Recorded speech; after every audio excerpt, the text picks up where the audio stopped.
I'm just relieved that finally the film is releasing. सब ने ही बहुत एफर्ट डाला है इसमें. पिछले 2-3 साल से हम सब लगे हुए हैं.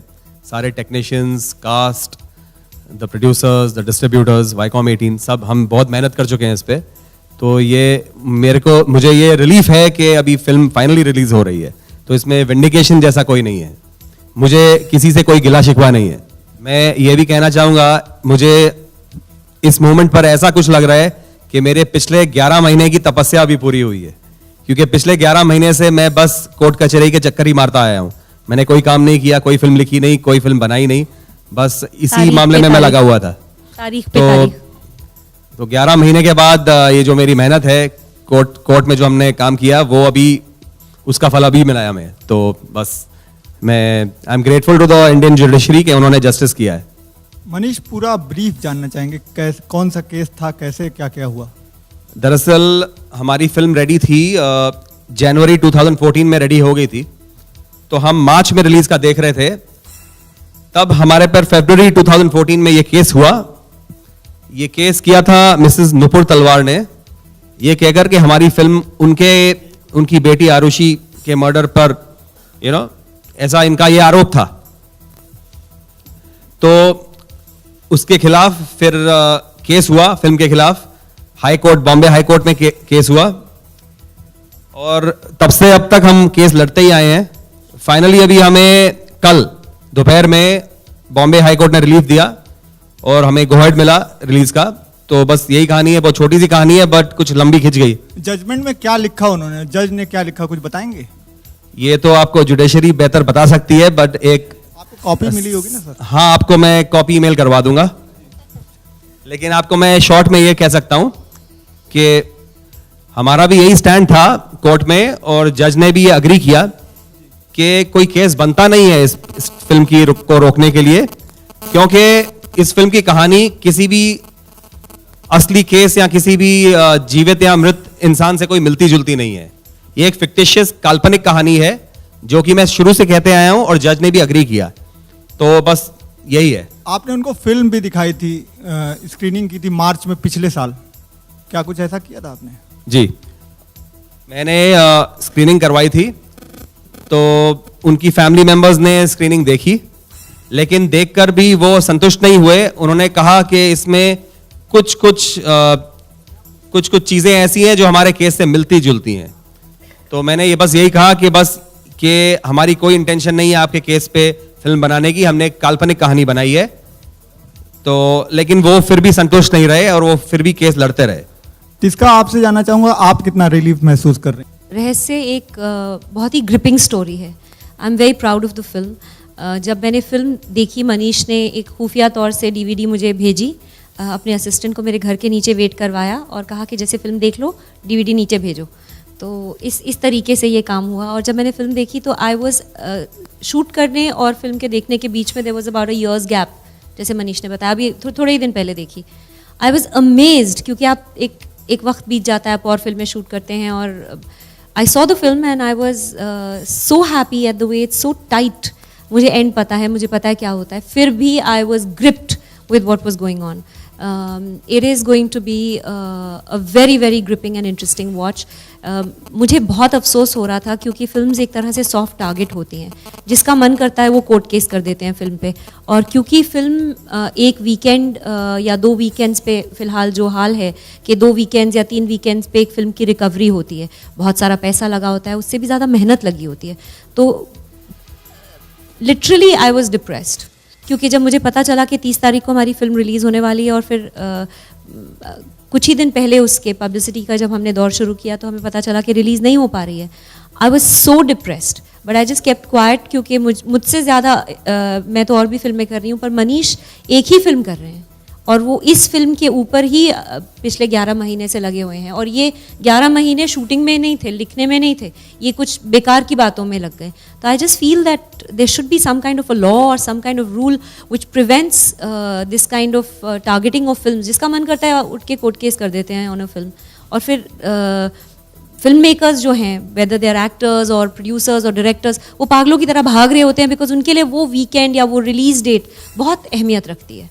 that's my honest feeling. Actually आप लोगों ने जितने भी कैरेक्टराइजेशन किए हैं वो लगभग मिलते जुलते हैं। हेमराज का भी कैरेक्टर आपने इस फिल्म में डाला है, तो कहीं ना कहीं उससे मिलता जुलता कैरेक्टर है, तो इस पे आप क्या कहना चाहेंगे? और आरुषि हत्याकांड के बारे में आपका क्या टेक है Personally, Arushi murder case was something which gripped the entire nation. अब भी अगर लोग उसके बारे में बात करते हैं तो लोगों को एक जानने की जिज्ञासा होती है कि उधर क्या हुआ, क्या था.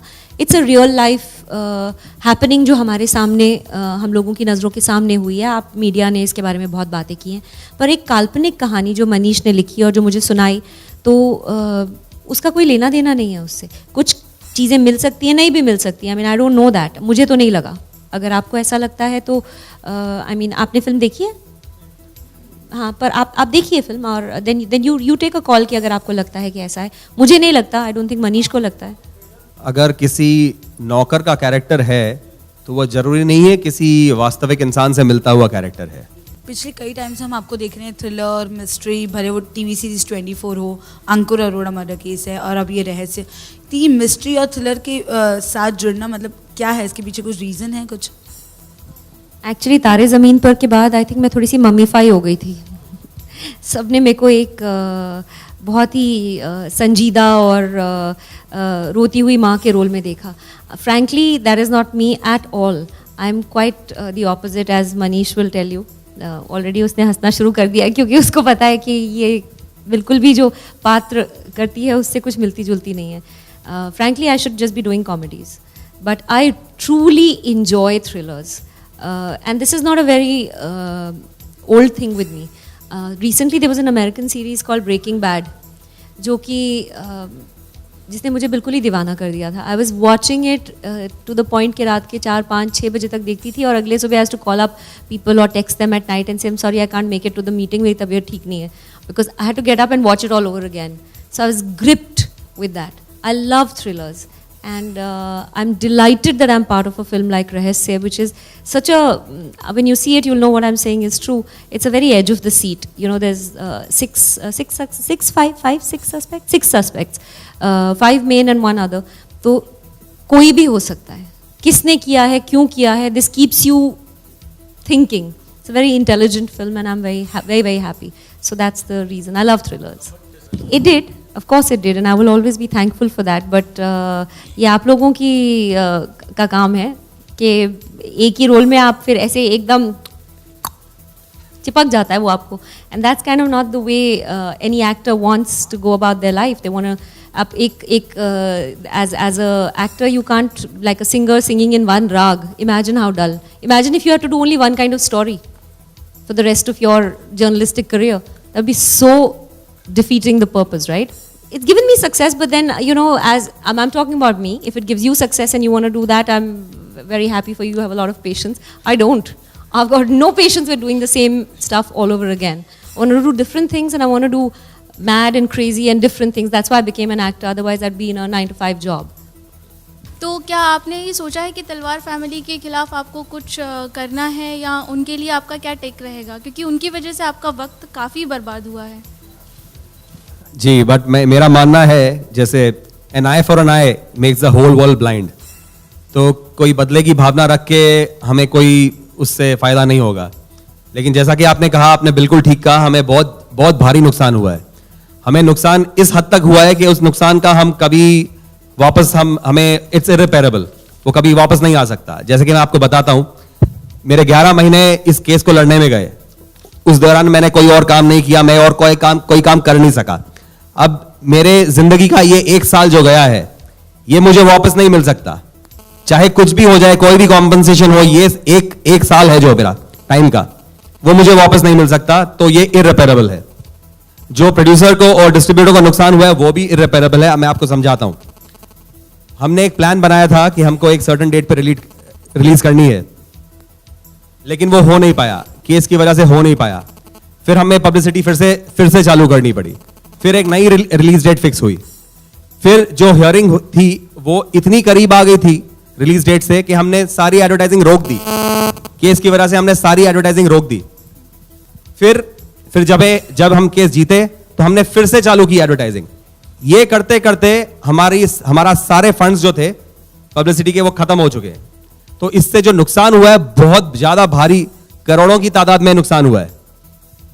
मैं चाहूंगा, मैं किसी से कोई बदला नहीं लेना चाहता हूं, बट मैं ये चाहता हूं, जैसे डिस्का जी ने कहा कि फिल्म्स जो हैं आजकल सॉफ्ट टारगेट बन गई हैं। कोई भी फिल्म है, जैसे पीके ले लो, ब्लैक फ्राइडे ले लो, मेरी फिल्म ले लो, और अनगिनत ऐसी फिल्में हैं जिन पर कोई ना कोई बंदा केस कर देता है।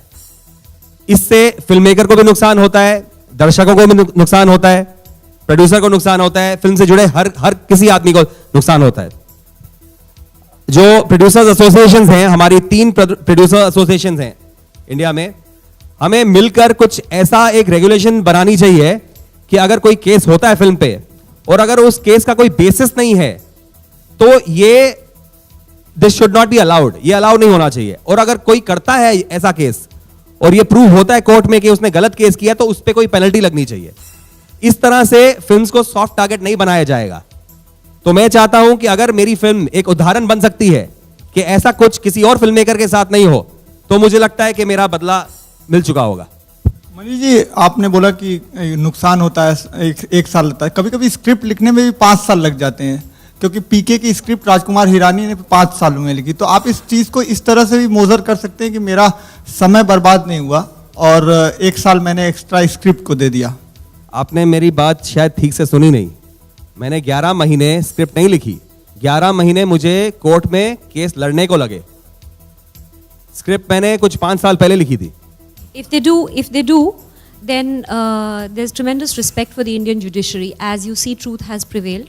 Our film is finally releasing on the 30th, and we do hope that whatever next steps that they are planning to take, that Viacom 18, which has a very strong legal team and also always believe in fighting in the right way, will follow the judicial process as recommended by the company. And Manish, the rest of the cast, everybody will exactly follow what the government and the judiciary want us to do, and do it the right way. Nowadays, आजकल हर Friday 5-6 फिल्में release होती हैं, तो इससे कोई फर्क नहीं पड़ता। मनीष, आने वाले कुछ प्रोजेक्ट्स के बारे में बता दें, इसके बाद आप क्या कर रहे हैं? जैसा कि मैंने आपको कहा, पिछले 11 महीने से मैं सिर्फ केस लड़ रहा हूं।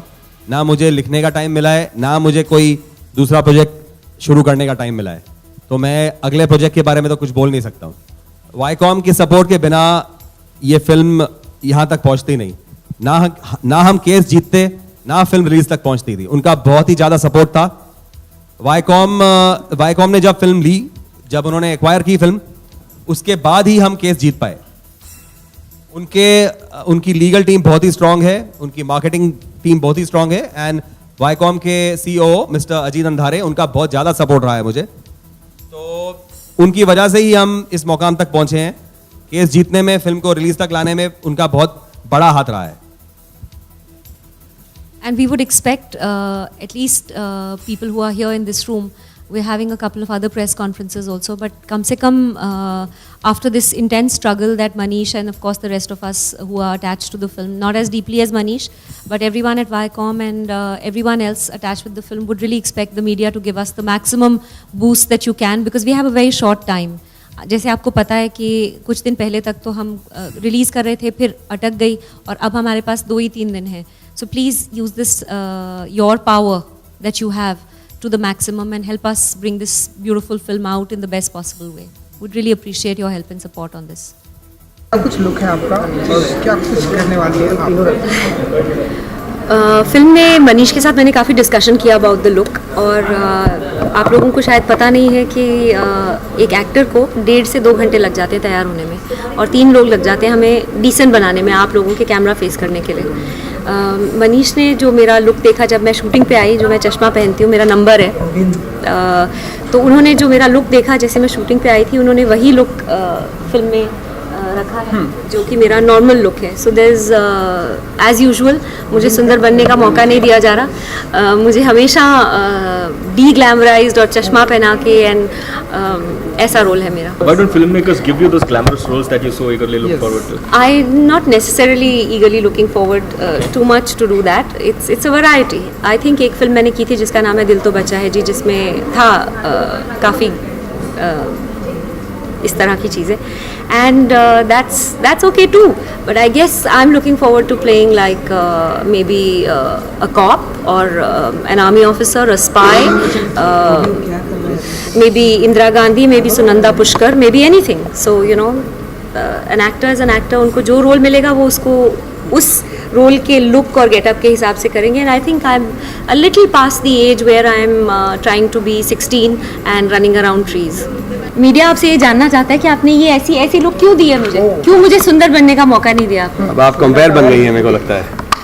देखिए, ये एक बहुत लंबी कहानी है. अभी आपके पास टाइम है तो मैं आपको सुनाता हूँ. मैंने दरअसल इनको एक दूसरा रोल ऑफर किया था जो बहुत ही ज़्यादा ग्लैमरस रोल है. बेसिकली इस फिल्म में एक वैम्प है जिनका नाम है बृंदा छाबरिया. अगर आप प्रोमो देखेंगे तो आप देखेंगे उसमें ये कैरेक्टर है. तो ये एक वैम्प है जिनका अफेयर होता है, जो अक्यूज्ड फादर हैं उनके साथ उनका अफेयर होता है. तो ये बहुत ही ग्लैमरस गुड लुकिंग रोल था. लेकिन जब टिस्का जी ने स्क्रिप्ट पढ़ी तो उन्हें वो रोल पसंद नहीं आया, उन्हें ये रोल पसंद आया. तो उन्होंने कहा कि मुझे ये रोल करना है. मैंने कहा नहीं, आप इतनी सुंदर हैं, आप इतनी गुड लुकिंग, इतनी ग्लैमरस हैं. बस मनीष, बस नेक्स्ट फिल्म के लिए साइनिंग अमाउंट नहीं लूंगी, चलो. तो आपको यही रोल करना चाहिए. शी सेड नहीं, मुझे ये इंटरेस्टिंग नहीं लग रहा ये रोल, मैं ये दूसरा रोल करना चाहती हूँ. ये बहुत चैलेंजिंग रोल है दैट वे, क्योंकि एक बच्ची मरी है और उसकी मदर का रोल है, तो वो मैं बहुत बखूबी निभा सकूंगी. ये मुझे बहुत इंटरेस्टिंग रोल लग रहा है. तो इन्होंने इंसिस्ट किया कि मुझे यही रोल चाहिए, चाहे ये ग्लैमरस रोल नहीं है. बस इस करके मैंने इन्हें ये रोल दिया. तो ये लंबी कहानी है. I don't know. I guess you guys are better positioned to answer that than us. I don't think we were looking for a controversy. I think हम लोग कोशिश कर रहे थे कि एक बहुत ही बेहतरीन फिल्म बनाएं और हमें इसके कंटेंट पे बहुत कॉन्फिडेंस है, खास करके क्योंकि मैंने फिल्म देख ली है. अगर आप मुझसे 1 महीना पहले पूछते जब मैंने फिल्म नहीं देखी थी तो आई कुडंट रियली से कि what kind of film it is, because shooting करते टाइम एक आइडिया हो रहा था कि it's turning out well. But I think Manish के दिमाग में और उनके जहन में जो फिल्म थी, उन्होंने एग्जैक्टली वही फिल्म बनाई है. It's gripping and it is thrilling to the core. जानते हुए एंड जानती हूँ मैंने फिल्म की कहानी, स्क्रिप्ट पढ़ी है और उसमें एक्टिंग भी की है, उसके बावजूद I was gripped. I wanted to see कि ये कहाँ जा रही है ये कहानी. तो किस तरह से 6 सस्पेक्ट्स हैं, उनमें से कौन हो सकता है, और हर किसी के पास एक बहुत स्ट्रॉन्ग मोटिवेशन है. So I found that amazing. I don't think the controversy was created for any purpose of benefiting the film. But whatever has happened, we just want people to go and see the film and enjoy it because it's a good film and I'm really proud of it. इसका जब आपके पास पूरी bound script I थी तो पहला reaction आपका क्या था? स्क्रिप्ट से पहले मेरे पास जब मैं मनीष को एक कॉफ़ी के लिए मिली तो उन्होंने जो अपनी तैयारी की थी, एक छोटे छोटे कपड़ों में अलग अलग वस्त्रों में जो उन्होंने पहले रोल ऑफर किया था, पहले मुझे वो दिखाया था. तो मैं उनकी तरफ देख रही थी कि क्या सोच के आ रहे हैं ये मेरे पास, ऐसे ऐसे फोटोज़ दिखा रहे हैं मुझे of very very small clothes. तो मैंने तो कह दिया मेरे को नहीं करना ये role. And then I went off for break to Palampur. एक स्पा में बैठी हुई थी अच्छे से हिमालयाज़ में, और वहाँ पे मेरे को आइडिया आया कि I should ask him at least that should I do the other role, will you offer that to me. So then he said के लगता है तुम काफ़ी क्रैक्ड हो, तो आई थिंक कर लो, तुमको करना है तो. But इसका are bold roles not your cup of tea? What do you mean by bold? As in the kind of roles that Manish offered you at the first go. Yes. You mean exposing your body is the only boldness that a girl can do? No. What are you talking, yeah? No. I'm talking in the context of what Manish asked you. You know, the kind of pictures that he showed. I've already done that role in Dil To Bachcha Hai Ji, Okay. and that's what he'd seen. So he felt कि अच्छा चलो, you know, she'll be able to do it. Okay. But for me to push the boundaries of जो नहीं किया वो करने की जो इच्छा है as an actor, I think as an actor जो मेरी इच्छा है कि मैंने जो पहले नहीं किया वो करूँ. बॉडी एक्सपोज करना is hardly a very difficult thing. Everybody is doing it and it's not so difficult. If a role demands it, sure मैं भी यही जवाब दूंगी कि स्क्रिप्ट में था, मुझे करना पड़ा, ये वो etcetera etcetera. But far as I am concern और भी बहुत पहलू हैं लोगों को फील कराने के. Sexuality is only one thing, और भी बहुत चीज़ें हैं. As a human being, as an actor, आप लोगों को कहीं कहाँ ले जा सकते हैं with your abilities, and that is my excitement. था काफ़ी challenging, but I think Manish was there. उनकी प्रेपरेशन बहुत तगड़ी थी. हर चीज़ के लिए he had documents and files and colour coding and everything. So he made it easy for us, I would say that. You also mentioned, you would look out for challenging roles like playing Sunanda Pushkar on screen. So would you be interested if ever there is a biopic made on her life? I'd love to do Sunanda Pushkar. It's such a complicated role, और कितना क्या हो रहा है वहाँ पे. Of course. वो but भी फिर एक कोर्ट केस हो जाएगा, फिर सर पकड़ के बैठे होंगे हम लोग। अच्छा, so I don't know about that. Okay, no, but the role excites you. The role character excites of me. Sunita. Any role which is there seem to be a vulnerability to her, which is the part that I found very interesting. तो कितना yeah, relief होता है जब film release हो रही है आपकी, कितना आप रिलीफ महसूस कर रही हैं आज? एक्चुअली अभी सिंक इन नहीं हुआ जी। है। मुझे अभी भी लग रहा है कि शायद पता नहीं कुछ और ना हो जाए, क्योंकि ये 2-3 बार हो चुका है। हम लोग की पहली रिलीज डेट थी 28 नवंबर, वो हमारी पहली रिलीज डेट थी। फिर 30th की रिलीज डेट फिक्स हुई, वो फिर स्टॉप हो गई, फिर किया। तो अब एक अपने आप को पकड़ के रखा हुआ है कि पूरी इमोशन को छोड़ मत दो, क्योंकि अगर फिर से डिसअपॉइंटमेंट होगी तो बहुत बुरा लगता है। ऑडियंस से क्या कहना चाहेंगे, क्यों वो फिल्म देखने आए? वो फिल्म देखने आए क्योंकि मनीष ने एक बहुत ही बेहतरीन अगाथा क्रिस्टी, शर्लॉक होम्स और आपके दिल और दिमाग दोनों को इन्वॉल्व करने वाली फिल्म बनाई है। आपकी इंटेलिजेंस को भी और आपकी इमोशंस को भी, दोनों को प्रोवोक करेगी, ऐसी फिल्म है ये। पूरा हिंदुस्तान हमारा टारगेट ऑडियंस है। हमारी कोशिश यही रहेगी कि सब लोग देखें और सबको मज़ा आए। उनका कैरेक्टर एक सीबीआई इन्वेस्टिगेटर का कैरेक्टर है, जो इस केस की तहकीकात कर रहा है और जो पता लगाता है कि आखिर खून किसने किया है, क्यों किया है, कैसे किया है। तो ये उनका कैरेक्टर है। इनका कैरेक्टर मैंने बेस किया है एगाथा क्रिस्टी के कैरेक्टर पर, हर्क्यूल पारोट जिसका नाम है। तो मैं बचपन से ही एगाथा क्रिस्टी ऑथर का बहुत बड़ा फ़ैन रहा हूँ, तो उन पर मैंने ये कैरेक्टर आधारित किया है। देखिए, इस फिल्म में कई कैरेक्टर्स हैं। के मेनन का तो इंटरवल के बाद, ये इंटरवल पहले स्टार्टिंग में तो टिस्का मैंने पूरी फिल्म को कवर किया। आपने देखी है फिल्म? मैं अपना प्रेडिक्शन कर रहा हूँ। नहीं, आपकी प्रेडिक्शन बिल्कुल गलत है। ये एक एंसेम्बल कास्ट की फिल्म है। इसमें ऐसा कहा नहीं जा सकता कि कोई मेन कैरेक्टर है कि कोई साइड कैरेक्टर है। इसमें 6 और 7 कैरेक्टर्स हैं जिनका एकदम बराबर का रोल है। तो टिस्का जी का और के मेनन का बराबर का रोल है। देखिए, के मेनन बहुत ही बेहतरीन एक्टर हैं। ये मेरी तीसरी फिल्म है उनके साथ। पहले मैंने सरकार मेरी पहली फिल्म थी एज अ राइटर, तो उसमें उन्होंने अभिनय किया था। वहाँ मेरी उनसे मुलाकात हुई और एक अच्छी रैपो जमी उनके साथ। उसके बाद मैंने एक और फिल्म बनाई, स्टोनमैन मर्डर्स। उसमें भी मैंने के जी को ही लिया और अभी रहस्य अभी में भी मैंने के को कास्ट किया। तो मेरी उनके साथ काफ़ी अच्छी रैपो है, एक अच्छा वर्किंग रिलेशन है। बहुत ही मेहनती एक्टर हैं, स्टंट्स भी खुद करना चाहते हैं और बहुत ही होमवर्क करते हैं, बहुत ही सोच के एक्टिंग करते हैं, ना कि बस मेकअप डाला और आ गए सेट पे, ऐसा नहीं करते हैं। पूरे कैरेक्टर को अंदर से निचोड़ के अपने अंदर जहन में भर लेते हैं और फिर अभिनय करते हैं। अभी के मेनन की बेबी रिलीज हुई है, तो उसके बारे में, बेबी आपने क्या देखी? नहीं, मैंने बेबी देखी नहीं और मैं वो फिल्म के बारे में कोई कमेंट करने की पोजीशन में नहीं हूँ। पाकिस्तान में बैन कर दिया गया, इस पर आपका क्या रिएक्शन? सॉरी, अभी no comments. But 1 minute. Tiska 24 is coming back again with season 2. Will we get to see you reprising your role again in that? Anything? I haven't heard from the guys at 24. I was an honor to work with that team. I think मैं almost मर चुकी हूँ वहाँ पे, तो जहाँ तक मुझे लगता है तो थोड़ा मुश्किल होगा unless भूत की तरह कास्ट करें, बट डिफ़िकल्ट लग रहा है मुझे। Thank you.